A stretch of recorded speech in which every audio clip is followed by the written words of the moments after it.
hear a number of different recordings, and you will have to answer questions on what you hear. There will be time for you to read the instructions and questions, and you will have a chance to check your work.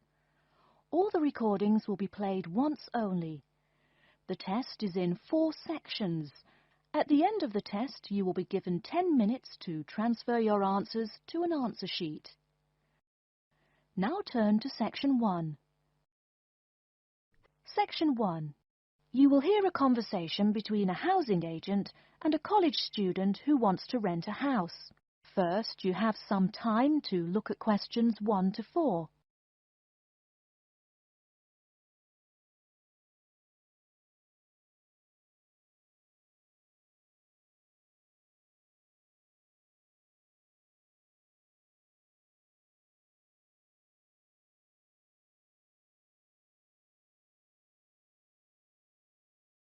You will see that there is an example which has been done for you. On this occasion only, the conversation relating to this will be played first. Good afternoon and welcome to Habitat Hunters. You must be Joseph. Yes, that's right. You said on the phone that I could come by at 2 o'clock. Sorry, I'm a little early. Oh, no problem at all. In Calgary's market, you have to move fast if you want a good apartment. Actually, I'd settle for almost anything. I've been here 10 days and the hotel is ruining me. My father has me on a strict budget. Sit right down here now, sir. Let's talk a little about the places before we go have a look. Now, we have 4 apartments available. Okay. Could you tell me more about those 4 apartments? Sure. The first one is on Beetle Road, just a block off campus. It's a 3-bedroom with a bathroom and a living room and a great Italian restaurant right next to it.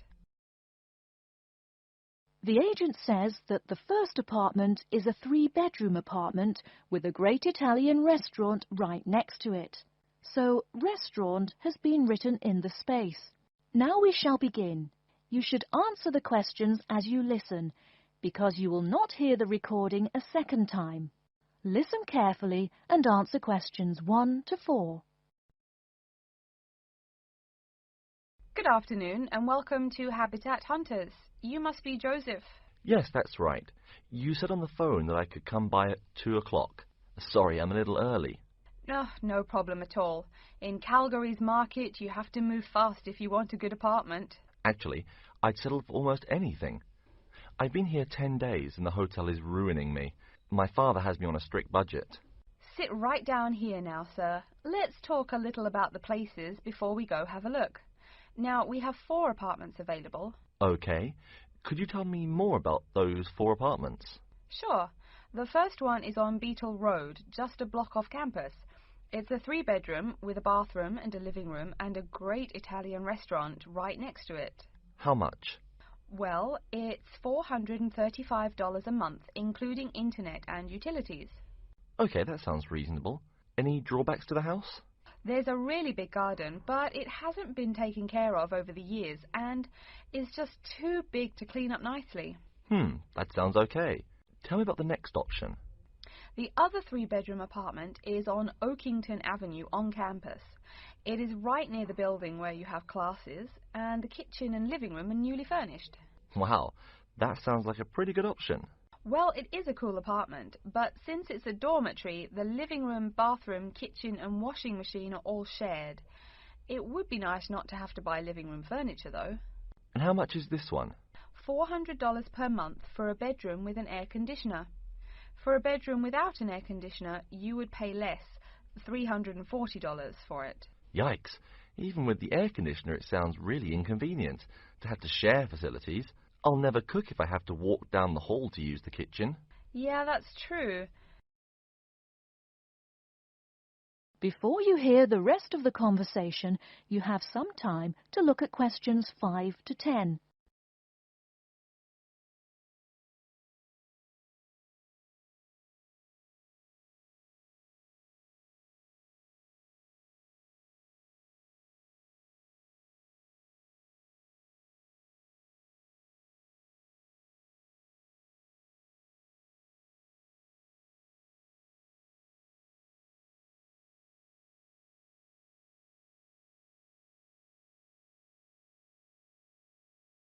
Now listen and answer questions 5 to 10. Anyway, the next place is a 2-bedroom on Mead Street. Oh, I like Mead Street. That's off campus, right? Yep, it's pretty cool, but it only has 2 bedrooms, plus a living room and a study. But I want to live together with my 2 friends. So you could make the study into a small bedroom if you end up living with them. Also, we guys want a TV and DVD player since we're all so much into movies. Well, this place has a great TV and VCR, but no DVD player. No DVD? That's so weird. Are any other facilities provided? As you said, weird enough, it also comes with a wash basin. Is there a washing machine? I think we need that more than just a wash basin. I'm afraid there's no washing machine in the apartment. Wow, that's so old-fashioned. Maybe it's not the best choice for 3 college guys. How much is it?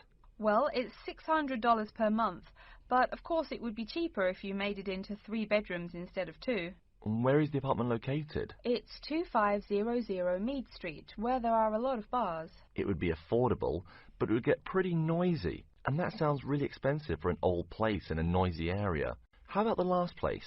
This one's on campus in the Devon Close complex. It's a 1-bedroom, so it will be a little quieter than the Mead Street place. 1 bedroom, huh? That could be good for focusing on my studies. What else does it have? It comes with a living room and a study, and includes a really nice lamp in the study that has a bunch of different settings. You know what else is cool?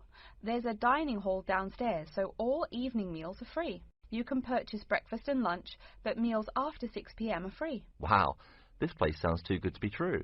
Is it really expensive? It's all right, $500 per month, but there's no bathroom. What?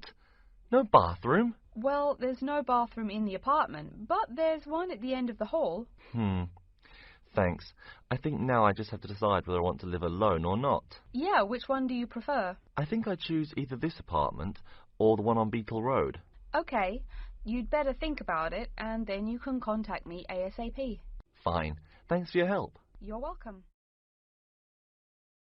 That is the end of section 1. You now have half a minute to check your answers.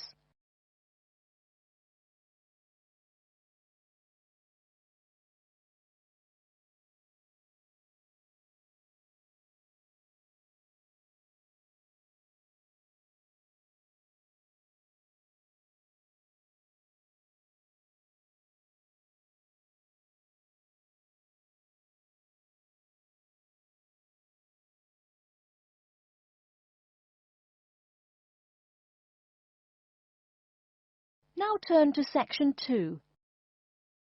Section 2. You'll hear a talk about the waste collection in Baltimore. First, you have some time to look at questions 11 to 15.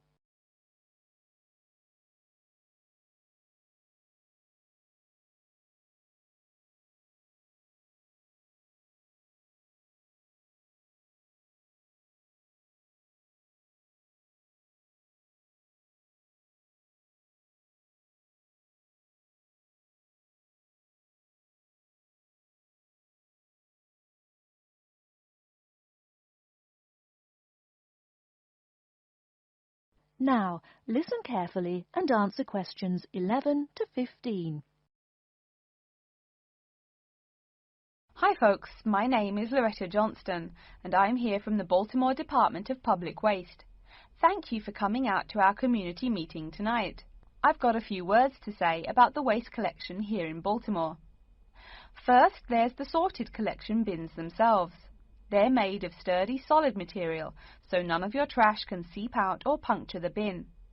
Also, since these things sit out on the curb overnight, rain or shine, they have to be waterproof. We can't have water getting up in it and filling up the bin. Remember to pay attention to which bin is which, and sort your waste accordingly.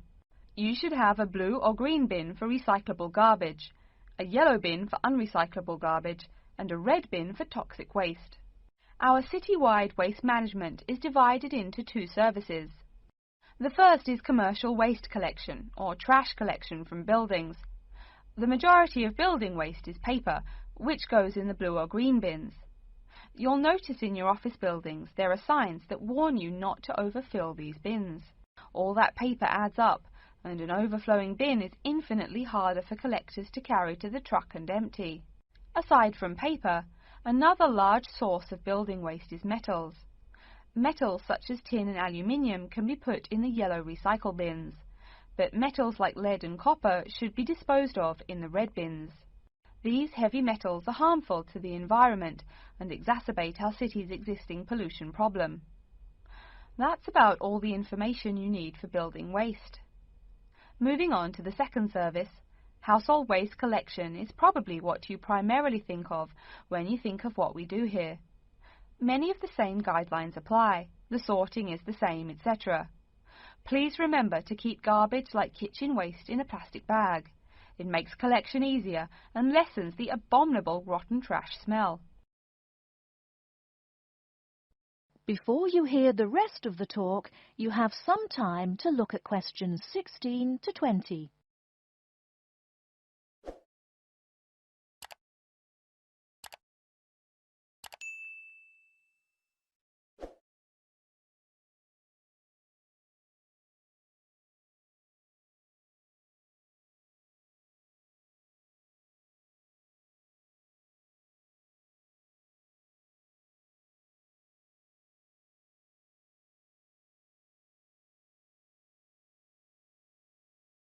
Now listen and answer questions 16 to 20. So, after we take your trash away, what happens to it? We take all the garbage to one of a number of garbage disposal plants, each of which is located in the middle of an open space of some sort. No one wants to have their home or office right next door to a waste disposal plant, right? Waste is collected and then disposed of once every 4 weeks. A lot of trash can build up in that time, so we're in the process of developing a plan to fund collection more frequently. Ideally, it would be collected weekly, but we will likely have to settle for bi-weekly. The garbage trucks make their rounds to clear the bins at night in order to avoid traffic. I'm sure you've seen how much waste your own household produces in a given week. Now imagine all the trash produced by all the households in Baltimore. It's a lot, right? It may surprise you that this amount is only marginal compared to commercial waste. Yep, the main waste producers are actually businesses, industrial facilities, retail and offices. Hard to believe humans produce that much waste, right? No wonder we have pollution problems. Anyway, after all incoming waste is sorted, recyclables are sent to a recycling plant, while garbage and toxic waste are transported to their respective areas of the plant for treatment. Items such as stones, which should not be disposed of in our bins, are separated out and discarded. Once the trash has undergone the treatment process, it is compacted and disposed of with all the other trash. And finally, when the landfill space is full, it is buried deep underground, and in time, something new is built on the land. That's everything about waste collection. Thank you for listening. Are there any questions? That is the end of section 2. You now have half a minute to check your answers.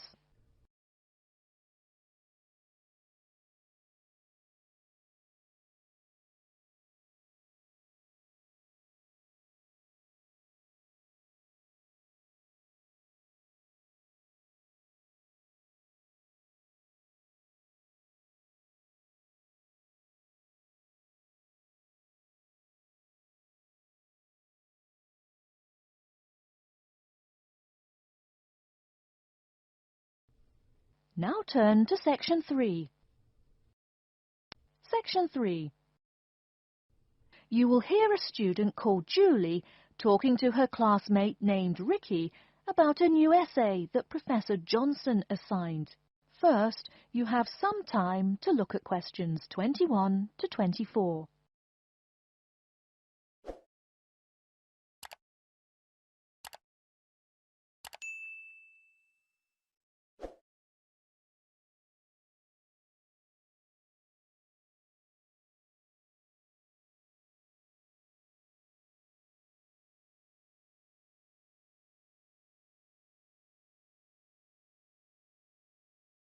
Now, listen carefully and answer questions 21 to 24.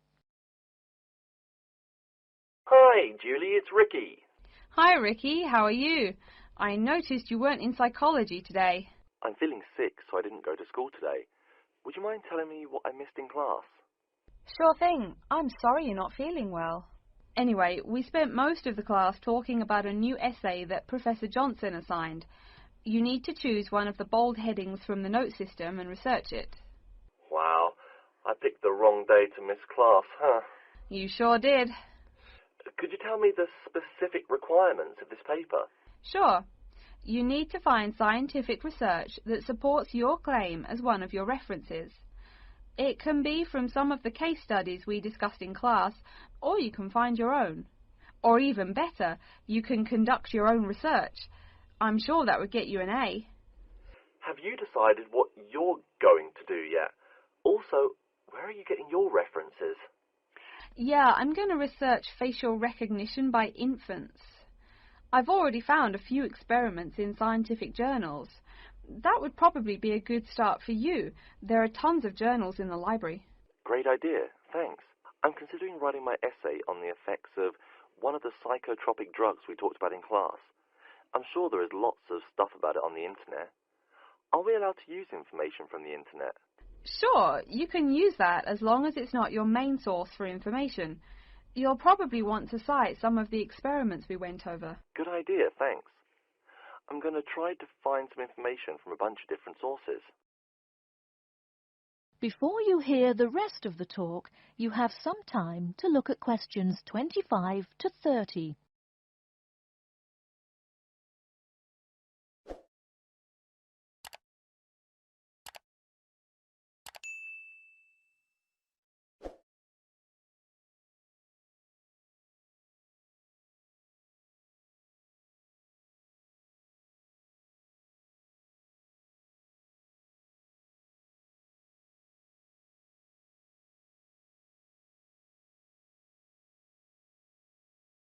Now listen and answer questions 25 to 30.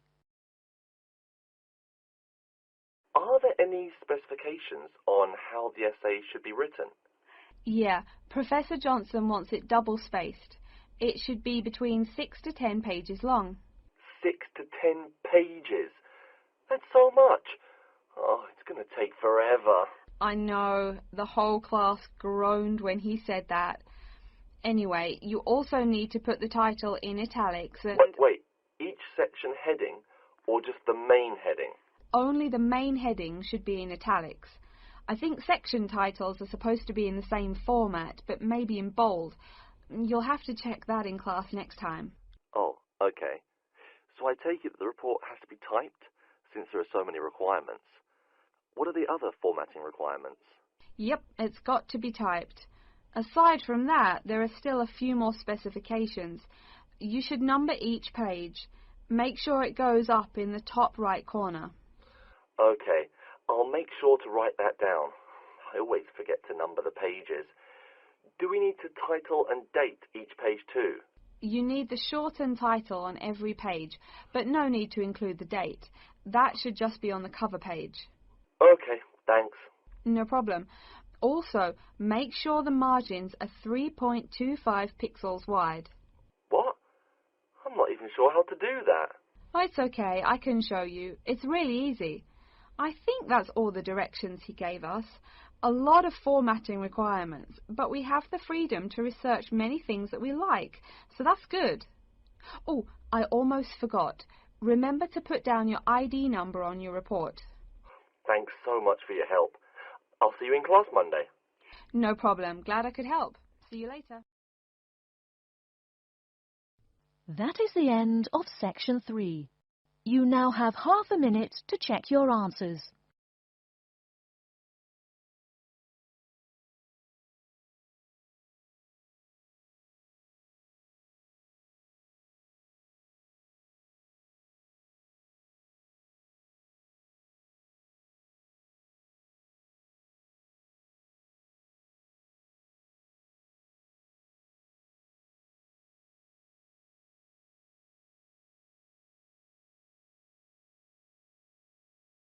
Now turn to section 4. Section 4. You will hear a lecture on environmental science. First, you have some time to look at questions 31 to 40.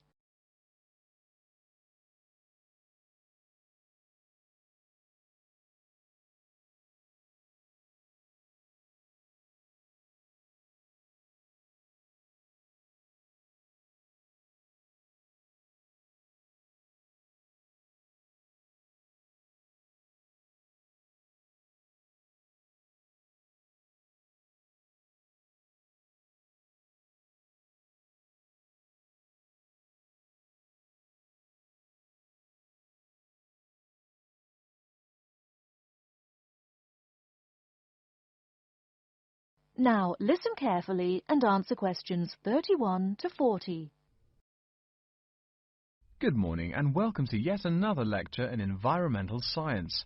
I don't think I'm telling you a secret when I mention that water is a big worry here in Australia. The stuff is scarce. Perhaps that's why we drink so much beer, eh? Seriously though, a safe and reliable source of water is one of the great concerns of people everywhere. Moreover, as the world population grows, the pressure on existing water supplies grows greater and greater. Think about it. Our economic system demands that there be more and more consumers. The growing number of people has been tied to climate change, including droughts. So more people means less water. But our economic system demands a high birth rate. Forget about oil. Soon enough you will see wars for water. Mark my words. But today I'm going to confine my remarks to Australia. As noted already, here down under the water supply is extremely scarce. The only drier continent is Antarctica, and remember no one really lives there anyway. Moreover, in recent years, the wind patterns have changed. Rain that used to fall on the country now falls out to sea hundreds of miles to the south. Now, when I speak of people needing water, most of you probably think of drinking. Certainly everyone needs water for drinking, but surprising as it may sound, drinking is not anywhere near being the main use for water. Most water is actually used for washing. When you take a shower, you probably use well over 100 litres of water.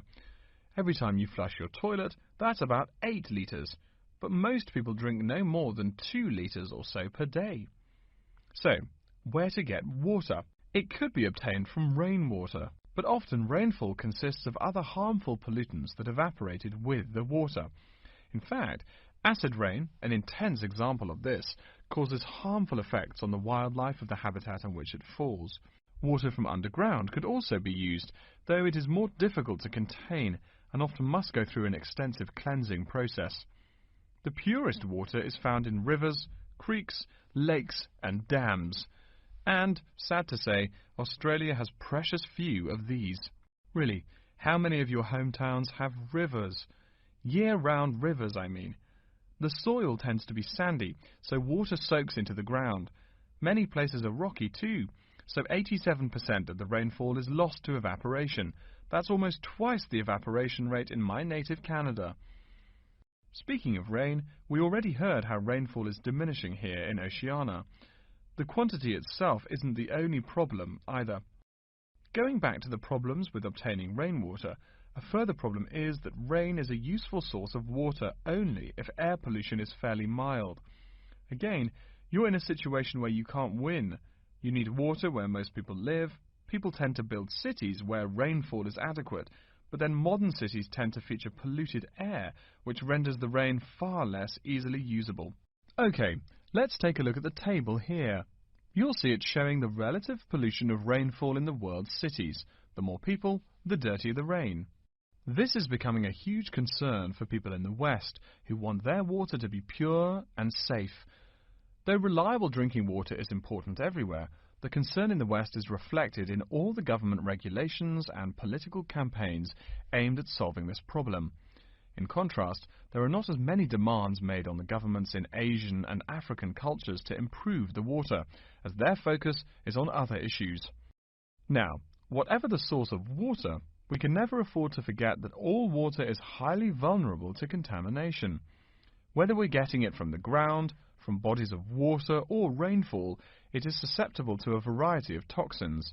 In fact, That's why we clean it before using it. Water carries with it filth and dirt. This problem shows up in a number of different ways. As humans and all other animals need water to survive, it's no surprise to us that one of the most important domestic uses of water is for drinking. Yet, if you have old-fashioned lead pipes, you may slowly be poisoning yourself by drinking that nice clear water. The industrial pollution, farm chemicals and leaky landfills are well-known sources of contaminants as well.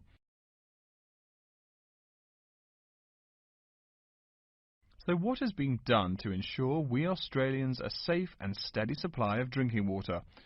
There are a lot of initiatives that make admirable efforts to remedy this issue.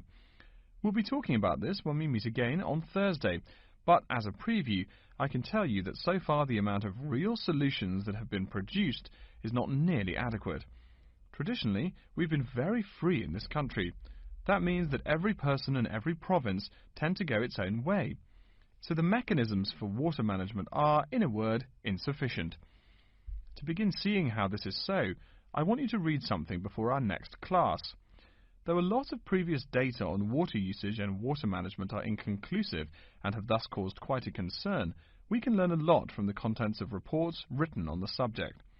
The basis for the government's water policy is the 1989 White Paper reporting on water use, present and future. If you compare the numbers offered in the paper with those in the text, you'll find that the report is rather untrustworthy. Truth being told, I'm being too kind when I say that. That is the end of section 4. You now have half a minute to check your answers.